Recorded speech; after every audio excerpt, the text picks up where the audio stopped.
Good afternoon. A popular burger restaurant in Etobicoke has been heavily damaged in an overnight fire. Police say arson is suspected at the Burgers Priest outlet, and it's not the first time this restaurant has been targeted. CTV's Janice Golding joins us now from the scene. Janice.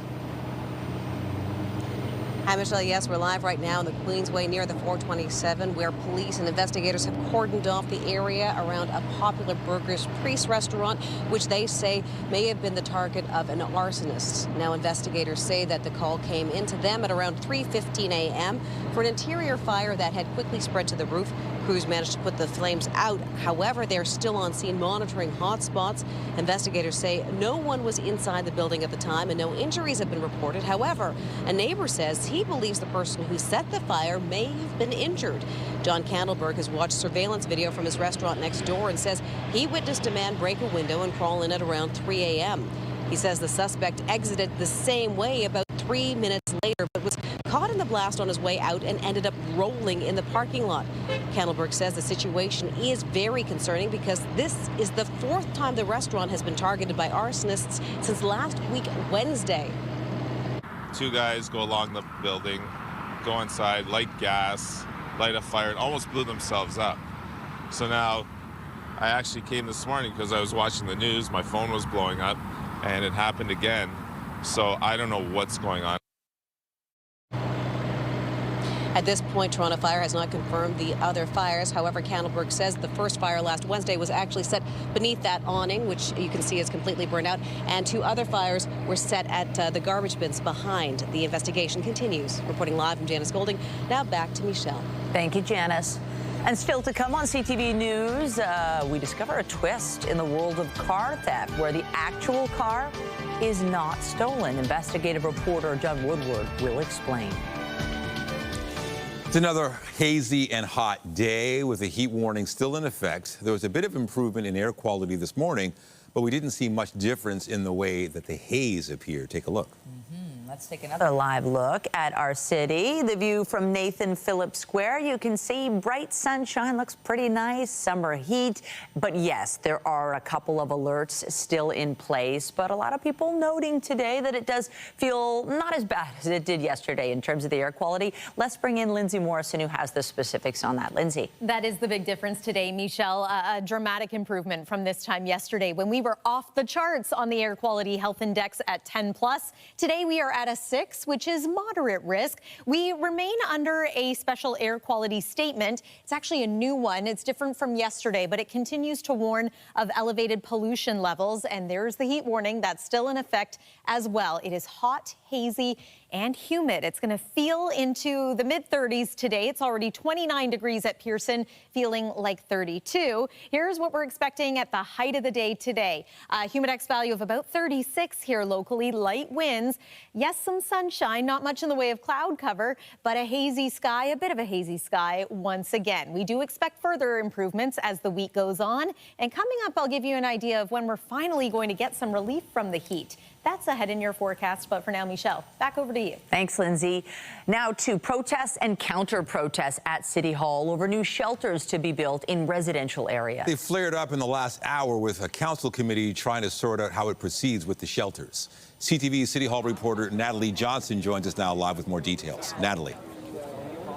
Hi, Nathan. That's right. As all of that was playing out inside, there were dueling protests in front of City Hall here this morning. A coalition of neighborhood groups protesting a range of policies, everything from shelters, as you say, also bike lanes, harm reduction services, citing mismanagement by the mayor and the administration, calling for the city to clean house across a range of divisions. I'm joined now by Daniel Tate with Integrity TO. Daniel, tell me more about what your message for the mayor and City Hall is here today. Yeah, our message here is that a lot of people in the city, a vast majority of people in the city are noticing that the city is in a state of disrepair and that municipal government is in a state of disrepair and planning is not happening in a nuanced, balanced way. Issues like bike lanes, shelters, and a host of other issues like renamings and other things that people really don't really care about, especially, are just being rammed through without any public consultation, no understanding of the nuance, and it's creating a lot of division and polarization in neighborhoods, especially neighborhoods that have daycares in schools, and no parent should be put in a position where they have to accept a reality that shelters, which we all know, it's sad but true, attract a lot of nefarious elements. And I know this because I live in Chris Moyse's ward, Toronto Centre. And to just say that we're going to put these shelters and a bunch of them in your area without any public consultation and ram it through because we have a homeless problem is not the right approach, in my opinion. Okay, thank you very much, Daniel Tate with Integrity TO. All of this, as we say, as the shelter debate is playing out inside City Hall, the Planning and Housing Committee at this hour, city councillors looking at rezoning 6 different properties for these shelters that are slated to go up there. We'll have the very latest on this story tonight at 5 and 6 o'clock. Reporting live for now, I'm Natalie Johnson. Michelle and Nathan, back to you. Thank you, Natalie. The new CEO of the Toronto Transit Commission provided his first impression of the TTC after 6 weeks on the job. Mandeep Lally appeared on News Talk 1010 this morning. Clearly, it does work. It works, but it could be better. And that's what excites me about this opportunity, to make it better. We know we need to improve on areas in terms of safety, reliability, punctuality, better comms, and spotlessness in terms of our cleanliness. So there are definitely areas. I've been riding the system, as I said I would, and I do daily. I get feedback from also everyone you can think of and more. I could give you examples of a lady called Irene who pleasantly surprised me with her passion, let's say, who told me exactly what I needed to do. But I welcome that feedback because What did she say? She gave me some advice about the comms on line 1, which I now have the teams looking at. People are passionate about their transit. Lally was announced as the new CEO on June 5th and has previously worked for both the New York and London transit systems. He says he's hoping to have a lasting impact on the future of transit in Toronto. A CTV News investigation is shedding light on a new type of car theft where the car isn't actually stolen. As CTV's John Woodward reports, the culprits in one case in Oakville appear to have made a profit while the car was still in the dealer's showroom. Luxury vehicles usually fly off the lot in this Oakville car dealership. So to get into a car like this. But when the dealer, Doug, who's asked us not to use his last name, tried to lease a Mercedes G-Squared like this one, he had a problem with the province's auto registry. Well, we go there, go to put it in transfer, they say, sorry, this car doesn't belong to you. That's what, meanwhile, it's been sitting in our showroom, or in the back at least. It's been sitting here for quite a while. Documents showed the car had been transferred to another company in 2020. Documents Doug knew were forged. Well, there's 35,000 kilometers on it, which for sure isn't our car because our car had no kilometers on it. Your car was a new car in the showroom. Exactly. Doug believes at some point thieves entered the showroom just to get the car's vehicle identification number so they could use it to register another car that had been stolen and sell it. They took our serial number and put it on a stolen car. Each car has its own vehicle identification number. And if someone puts this car's number on another car, then two cars with the same vehicle identification number, something's wrong. CTV News followed the trail in their paperwork. It led to a man who was initially charged in a shooting in Yorkville in 2016, though Toronto police admitted in legal filings the charges were dropped after mistakes in the investigation. We tried that man at several listed addresses, but he wasn't there. Since a wave of car theft that has swept the nation, the provincial government has tightened up its registry.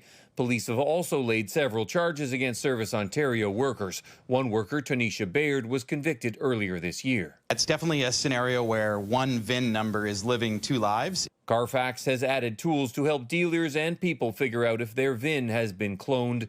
But critics worry smart thieves are already finding new ways to defraud people. It shouldn't be so easy for people to be able to steal a car, get it registered. Doug isn't sure the registry worker made a mistake. You'll never stop if they have someone that's crooked working in a license bureau. And that's what they've been combating. With the help of the Toronto police, he proved the VIN number matched his Mercedes G-Squared and was able to transfer it to a customer. John Woodward, CTV News. There's a new report on how asylum seekers from Africa need to be supported in Toronto. It comes almost 2 years after many were forced to sleep out on the street in the summer heat. CTV's Allison Hurst has been going through the report done by the United Way of Greater Toronto and joins us now with more details. Allison. This new report looks at the obstacles new arriving African asylum seekers have faced since coming to Canada. You may recall back in 2023 when hundreds of newly arrived asylum seekers were forced to sleep outside on the street because the city's shelter system was overwhelmed. That prompted the United Way to track their experiences. This report has found they continue to face barriers in their resettlement journey, including unaffordable housing and employment discrimination to systemic anti-Black racism and uneven access to basic supports. The report draws on interviews with 29 African asylum seekers and 9 service providers. We did some reflection with our partners at the City of Toronto, the region of Peel, York region, and the community to say, how did we get here and what happens after? What do we learn from this crisis that we can take to the next wave, you know, the next emergency, and really prevent that reactive approach, you know, all the time?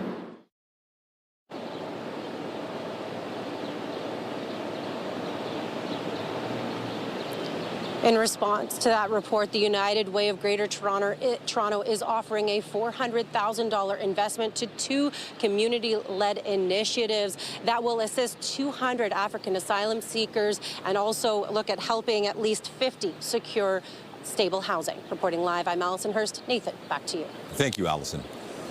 The annual pace of inflation rose 1.9% in June. That's up from 1.7% in May. This morning's report from Stats Canada is largely in line with what economists were expecting. And CTV's Scott Hurst joins me now to break it down. So tell us a bit more about the data. Nathan, of course, this inflation data, the Consumer Price Index, it is important for economists, for the central bank, for the Bank of Canada when it comes to setting monetary policy, and in particular, when it makes its interest rate decision. But for the average consumer, for people like you and me, in a general news sense, a lot of people are watching these numbers specifically month to month to see the impact of Donald Trump's trade war and what it might mean in terms of price pressures for the average consumer. So here's what we're learning from the latest numbers. As you mentioned, the Consumer Price Index rose to 1.9% on a year-over-year basis in June, up from 1.7% increase in May. We saw increases in the price of automobiles, new and used, as well as clothing and footwear, pushing the index higher according to the data. And StatsCan does point out uncertainty surrounding international trade. So here's where this comes into a factor, putting upward pressure on prices for clothing and footwear as the industry faced higher costs in the wake of tariffs. Prices for new passenger vehicles rose at a faster pace in June than in May. Furniture prices also rose at a faster pace in June compared with the month before. Some of that can be tied to the impact of Canada's tariff dispute with the United States. Now, on the opposite end, consumers did get a bit of relief from lower inflation on things like food and shelter costs, meaning rent and mortgages. And when it comes to food, StatsCan pointing out the lower costs for fresh vegetables as driving down inflation at the grocery store. So a little bit of good news for consumers, particularly when they go to the grocery stores and they get to the checkout aisle. They're not seeing that same massive sticker shock that we had seen for quite some time. So I mentioned why these numbers are important for the central bank, for the Bank of Canada. And this will be the last set of data when it comes to the Consumer Price Index for the Bank of Canada before its next interest rate decision on July 30th. The central bank has held its rate steady for the past 2 decisions, cautiously watching the impact from Donald Trump's trade war, and it is widely expected the central bank will once again keep the rate the same at the upcoming, at the next announcement, as I mentioned, that's set for July 30th, Nathan. We'll have to look forward to that. CTV's Scott Hurst in the CTV National Newsroom. Thank you. Thanks, Nathan. Now to Hamilton, where we're learning more about the victim of a deadly shooting. 26-year-old Belinda Sarkodie was an innocent bystander walking home when she was shot and killed. The shooting happened in broad daylight. Take a look at the bullet holes at the scene, the sign of a shooting. I heard like firing like after each other, like doof, doof, doof, doof. Yeah, then I see like people running, and then I went like inside, then I hide. A man in his early 20s suffered non-life-threatening injuries and was taken to hospital. But 26-year-old Belinda Sarkodie was killed.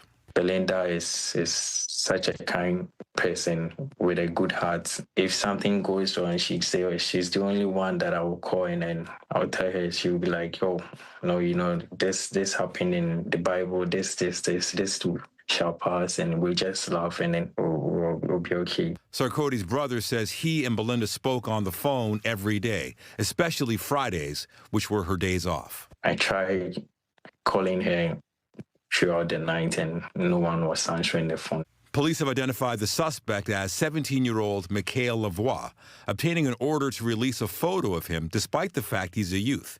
He's facing charges of second-degree murder and attempted murder ×2. Sarkody arrived in Canada last year from Ghana. She's a lady who has aspirations. She was very enthusiastic about what she wanted to accomplish in this country.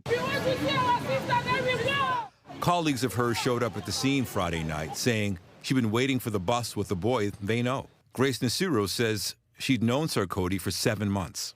She's a likable person. Her bosses likes her at work. Everyone around her likes her. Richard Sarkody says his sister was planning to move to Manitoba with him in the near future. I moved out from where I was, and then she was about to join me in a few months' time, and this tragedy happened, and yeah, it's not been easy. It's not been easy for a family ripped apart by tragedy. A male motorcyclist was rushed to hospital after a hit-and-run crash. It happened in the area of College Street and Sheridan Avenue just after 7 last night. The other driver fled the scene. No vehicle description has been released at this point. The motorcyclist is said to be a man in his 40s and was taken to hospital with serious but non-life-threatening injuries. Police in Niagara region are searching for suspects after rocks were thrown at moving vehicles on highways near St. Catharines. Ontario Provincial Police released these images of damaged vehicles that were hit by rocks thrown from overpasses on the QEW near Mountain Street, Highway 58 near Pine Street, and in several areas of Highway 406. Police have not said when these incidents occurred or how many. If you are the perpetrator involved in this, turn yourself in and contact a lawyer and report into the Niagara OPP detachment. But again, we're appealing for any witnesses or anyone with information that can assist us with this investigation. It is dangerous and it needs to stop. This investigation comes after the OPP laid charges earlier this month against 2 teenagers in connection with similar rock throwing incidents in Markham. Well, students may not always associate summer school with having fun. But a new program at the Toronto District School Board is hoping to change that, and students can earn a high school credit, too. CTV's John Musselman joins us now live with those details. It sounds like a win-win. Sure is, Nathan. They call it the Reach Ahead program. It's for incoming grade 9 students, and today we checked it out at Western Tech here near Runningmead and Bloor. We'll show you some video now. What this is all about is teaching kids skills, technical skills, hospitality skills, lots of things, hands-on learning. It's all about that issue, and so they can learn from those kind of remote areas in each part of the building, and they go through each one to learn. Today they were learning how to make some cheese muffins. The other students were learning how to make birdhouses or toy cars. That all promotes the idea of learning about technology, science, and hospitality. We had a chance to speak to some of the students and also one of the representatives from the Toronto District School Board, and here's what they had to tell us.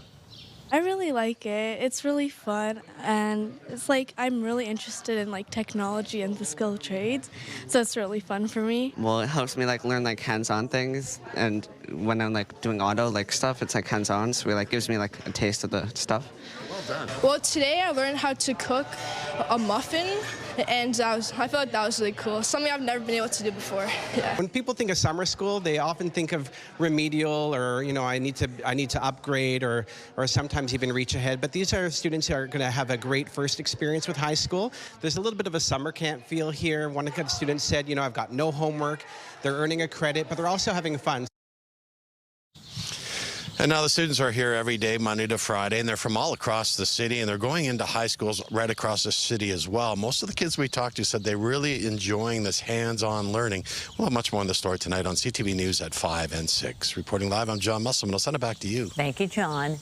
2026 World Cup tickets are now available for sale, and they come with a hefty price tag. The first round of tickets are for luxury packages. They start at $2,500 a game and go as high as $40,000. For all that, you get all the food you can eat, access to VIP lounges, and prime seats. More affordable ticket options will become available later. Vancouver and Toronto are hosting 13 games. To Ottawa now, where Prime Minister Mark Carney is meeting with his inner circle today. It comes as U.S. President Donald Trump ups the ante in his trade war. CTV's Colton Prale joins us live now from Ottawa. And Colton, wow, there's a lot on Carney's plate, a lot for Cabinet to tackle here. What do you expect to come out of this meeting? Absolutely, Michelle. There was plenty to talk about, and instead they spoke entirely throughout the course of this meeting about U.S.-Canada relations. Now, this was a virtual cabinet meeting, so you didn't see the usual trope of ministers coming out to tell us what happened. I can tell you, though, that that focus was entirely Canada-U.S. and trade dispute based. What was interesting was the Prime Minister on his way in, who commented on that trade war and said some things that might sound familiar, but I want you to take a listen because they're actually the first time he's alluding to potentially a deal that includes tariffs. Have a listen. I expect that the discussions will intensify between now and the end of the month, and we'll be working hard on that. At the same time, we need to recognize that the commercial landscape globally has changed. It's changed in a fundamental manner, and we will continue to focus on what we can most control, which is building a strong Canadian economy, and that's part of what we'll be discussing in Cabinet today. Michelle, he talks about a changing commercial landscape. In French, he was asked, do you believe a deal with tariffs without tariffs, I should say, is possible? And the Prime Minister responded by saying that there is little to no evidence that a deal for any country in the world without tariffs is possible, but that Canada's in a unique position because of the CUSMA carve-out that means we essentially have almost free trade ongoing with the United States. He went on to say there are still a number of concerns, and he pointed specifically to these sectoral tariffs on steel and aluminum, on autos, on wood, on pharmaceuticals, and then said we need to find some stability for that situation in the country. He also, for the first time, talked about the effective tariff rate and pointed to Canada being one of the lowest effective tariff rates from the U.S. in the entire world. And that's important because what we're seeing there is Carney talking about little to no evidence for a deal that is tariff-free, the actual rate that Canada paying being lower than the headline number that the U.S. president is going to talk about, and the CUSMA exemptions allowing most trade to occur without those tariffs taking place. That is as clear as you can get from the Prime Minister to come out and say there's likely going to be tariffs in any deal that occurs between now and August 1st as you can get without him explicitly saying that. That is a significant change in tone from the PM, and it certainly is a reframing of where things are going with the United States. So looking like Canada will have to concede for a deal to happen here. What cards does Canada have to play? What are our key things in this? There's a couple of things. If you can maintain the CUSMA exemption, that will protect a large amount of Canadian trade. There is, of course, energy that is a significant card that Canada has up to this point not played, and certainly I don't think that's on the table at this point in time. We saw a lot of pushback, especially from Prairie Premiers, but that is still something that we could see the Prime Minister play.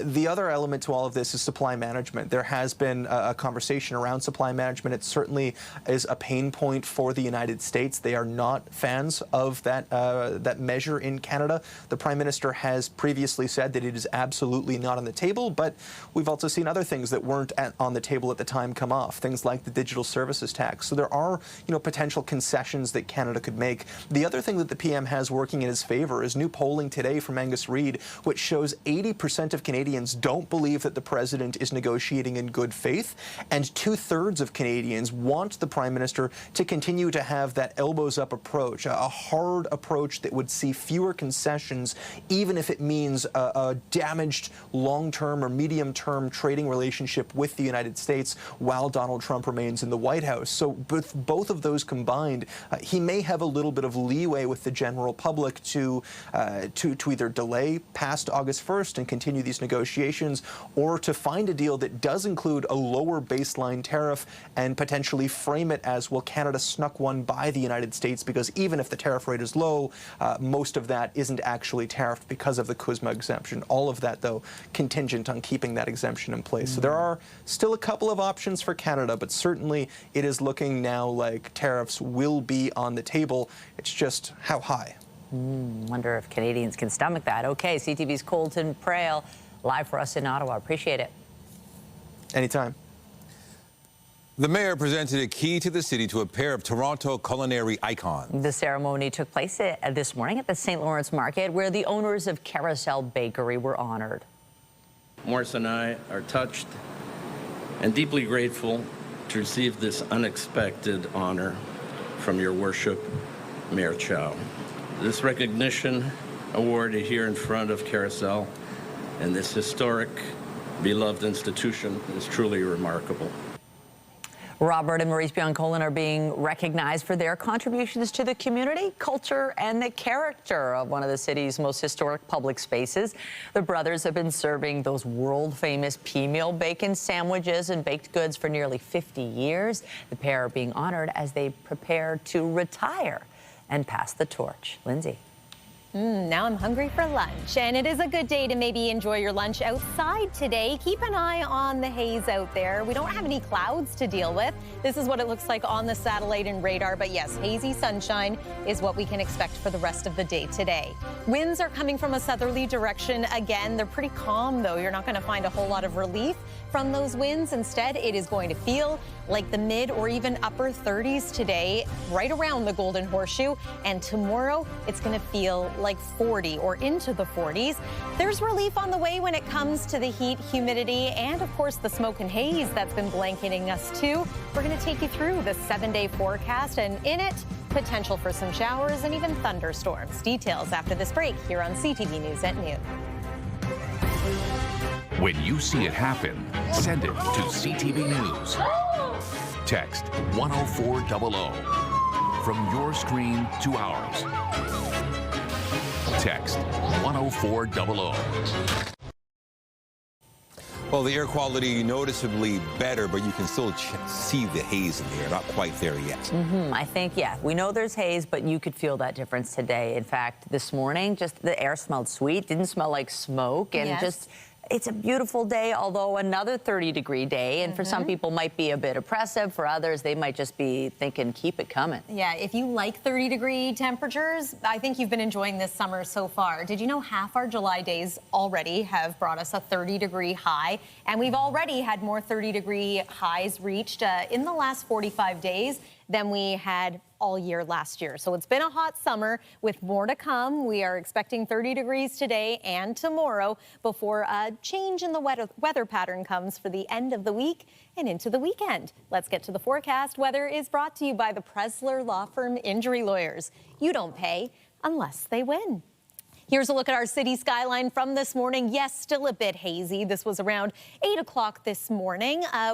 There was a new special air quality statement issued for the GTA and other parts of southern Ontario, warning of that possibility of elevated air pollution. It is certainly there today, but not nearly as bad as it was yesterday. So we're at a 6 on the air quality health index. That's still considered moderate risk. Expect that into this evening, and then tomorrow, further improvements. So not quite in low risk territory yet, but on the low end of moderate. Drifting smoke is expected to move out of our region as we make our way toward the end of this week.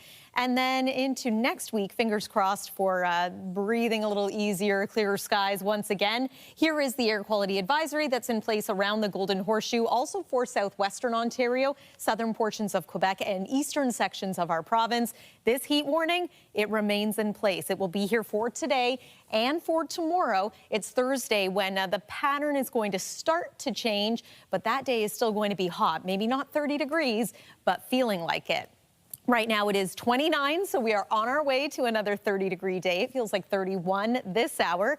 Last night, quite a few evening sports were canceled because of all that smoke and haze. That was a good call. Into tonight, still a little bit hazy. I think that many sports activities will be okay to proceed tonight. Just be mindful of the fact that it is still going to be hot and humid. In fact, we anticipate that we will stay above 20 degrees through the overnight hours tonight with a low of around 21.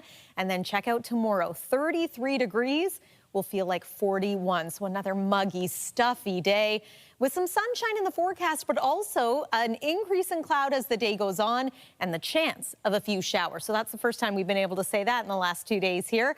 All is clear once again on the satellite and radar. We don't see the smoke and the haze on the visible satellite, but as we make our way into tomorrow and then even more so into Thursday, we do see some signs of some active weather beginning to develop. So I'm going to pause this as we make our way into Wednesday. It's just a chance of scattered showers in the afternoon. Not a sure thing for us. Thursday looks like a little bit more of a sure thing as a front moves through. With this, we could get passing showers, maybe a thunderstorm as well, some cloud cover for your Thursday evening, and then we're going to clear out for Friday. Back to mainly sunny skies. Look at the temperature. We go from 33 tomorrow to 29 Thursday to 25, and that pattern could follow us into the weekend, keeping an eye on Sunday for the possibility of some wet weather. That's the forecast for now. Nathan, over to you. Thank you, Lindsay. Still to come, a caution about booking your own travel and why it's important to double-check every detail before you press the submit button.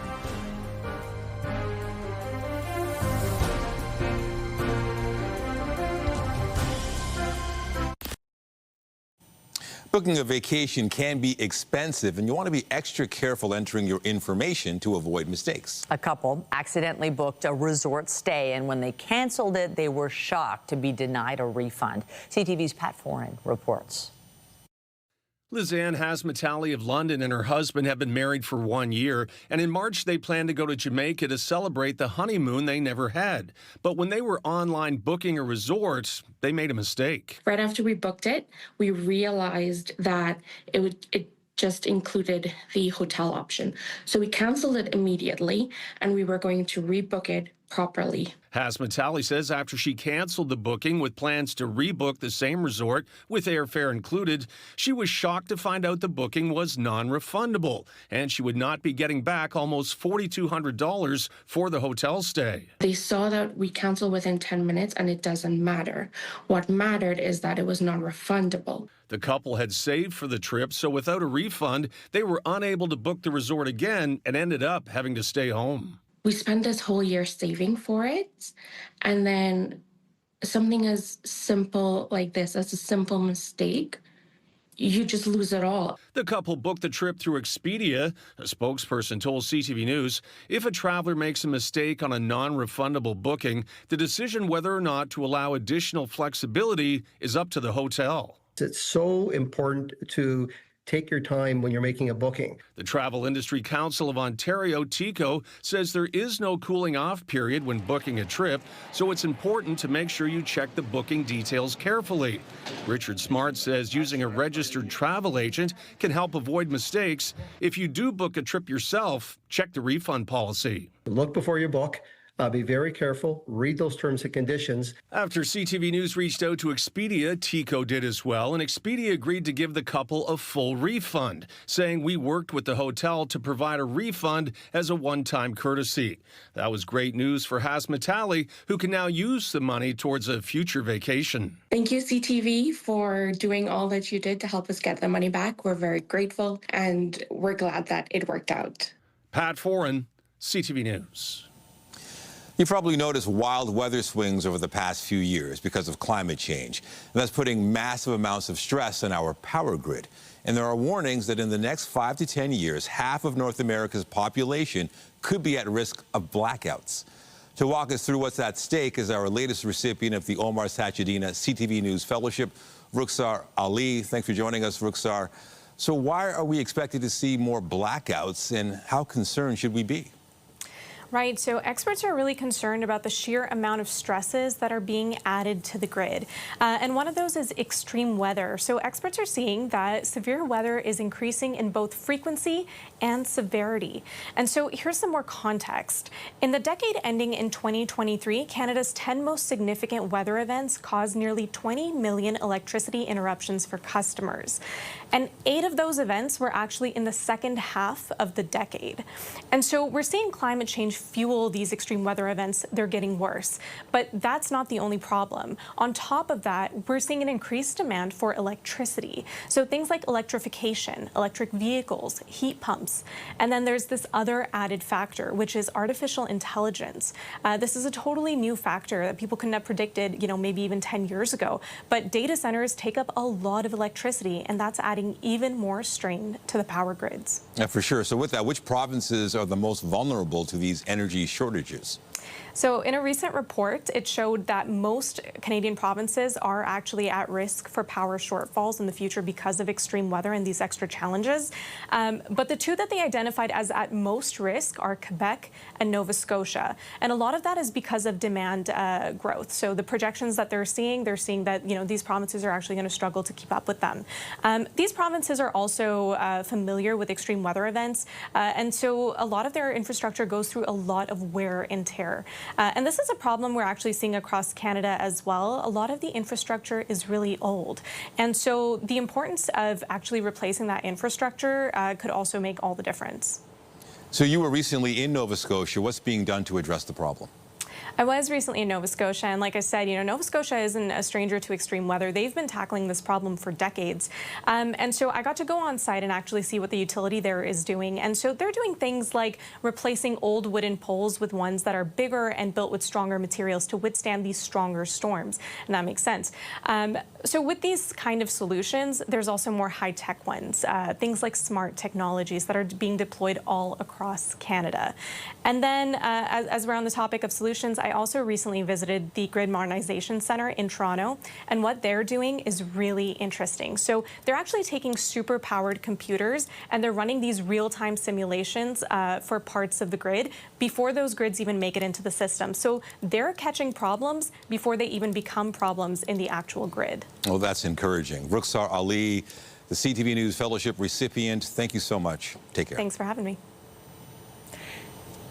And still to come on CTV News at noon, a BC billionaire is in Toronto to fight for a stake in the former Hudson's Bay locations. We'll update her efforts after the break. Get Toronto's top stories, breaking news alerts, and watch live. Download the CTV News app. Hudson's Bay is back in court today as one of its biggest lenders launches a legal challenge. Restore Capital LLC is asking the judge to terminate a deal between the defunct retailer and Ruby Liu, who wants to buy up to 25 of its leases. The BC billionaire spoke via an interpreter this morning. Any revision and modification on the original HBC leases will be under the landlord's approval and support. So once the court has approved our application to purchase 25 store leases, we will negotiate with the landlords and we will sign the amendment on how we're going to revise the original leases. With their support, we will revise. We definitely talk about areas such as probably additional rent, or we're going to share the cake with the landlords. Restore Capital argues efforts to get landlords opposing the deal on board with it have so far proven costly and unsuccessful, and that is minimizing how much it will be able to recover from Hudson's Bay. The lender wants a super monitor appointed to subject the retailer to even more oversight. The Bay says it doesn't need more oversight because it's properly governed and insists the Liu deal is the best chance to recover more cash for creditors. Liu said today her previous legal counsel quit on Sunday because they wanted an additional $3 million in legal fees. She says she will hire a new lawyer as soon as possible. Tariffs are certainly top of mind as Prime Minister Mark Carney meets with his cabinet today. The meeting comes after the U.S. threatened to impose 35% tariffs on August 1st. CTV's Sean Leathong has more on how one local business has been coping amid the current economic situation. Despite the obstacles created by a trade war, this is a company finding a way to thrive. At the Mississauga headquarters of Healthy Crunch, workers are packaging fruit and seed mix that will be shipped all over the world. I think that what January 2025 taught us with the initial set of tariffs is that you have to diversify your retail customer base. In a year marked with tariff uncertainty, Healthy Crunch has been able to grow 40%. Yeah, so here what we're doing is we take We first spoke to the CEO and founder of Healthy Crunch, Julie Bednarski, last January as they prepared for large-scale growth into the United States and as U.S. President Donald Trump was threatening tariffs. It's hard to say right now. There's 50% of me says it's going to happen. The other half of me says it's not going to happen. Healthy Crunch makes healthy, non-allergenic, nut-free, and gluten-free foods. Over the past decade, they've grown to sell at major retailers in Canada, and they started selling into American stores like Whole Foods, Target, and Walmart, despite the tariffs. It all depends on the raw ingredients, on the packaging. So let's say our granola bars, they have 0% tariffs. Our chia jam has 0% tariffs. But then some of our other products, such as, let's say, our trail mix, because of certain components in the trail mix, they could have up to 14% tariffs on the product. So far, they've been able to work with partners in the U.S., but as Trump is now threatening 35% tariffs on August 1st, The challenge there is that many U.S. retailers have already gave notice to Canadian companies such as ourselves that they will not accept price increases due to tariffs. So if tariffs go up, Healthy Crunch is expected to absorb the cost. While U.S. growth has been successful to this point, diversification has also helped Bednarski protect her export business. And there's been an increase in business here in Canada. And so it's been a great opportunity for us just to expand our products internationally. Healthy Crunch proudly marks their packaging with the Made in Canada label, letting customers know that they're buying local. In a year where it's been difficult to plan, this has been their most successful to date. Sean Lee Thong, CTV News. The beer store will be closing 10 more locations across the province, including 5 here in the GTA. The retailer has announced a location in the city's East End on Greenwood Avenue will be shut down on September 14th, along with one in Scarborough on Kingston Road. The company says it made the decision in response to what it described as the changing market for beer in Ontario. Nearly 60 stores have been closed or scheduled for closure so far this year. We'll take a short break. More CTV News at noon when we return.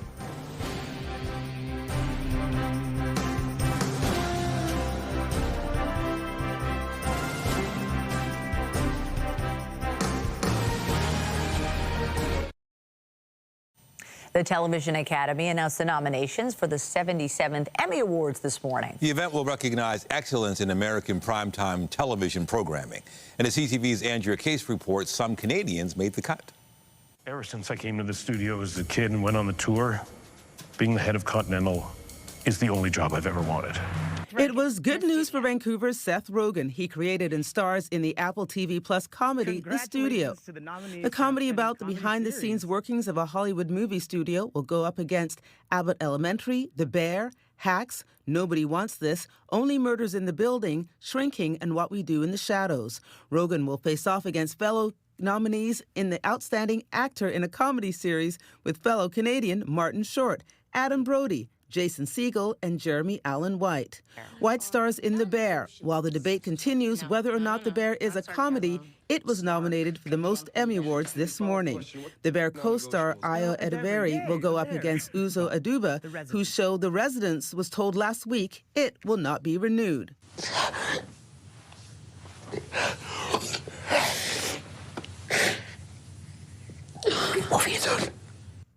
When it came out this spring, everyone was talking about the British drama Adolescence.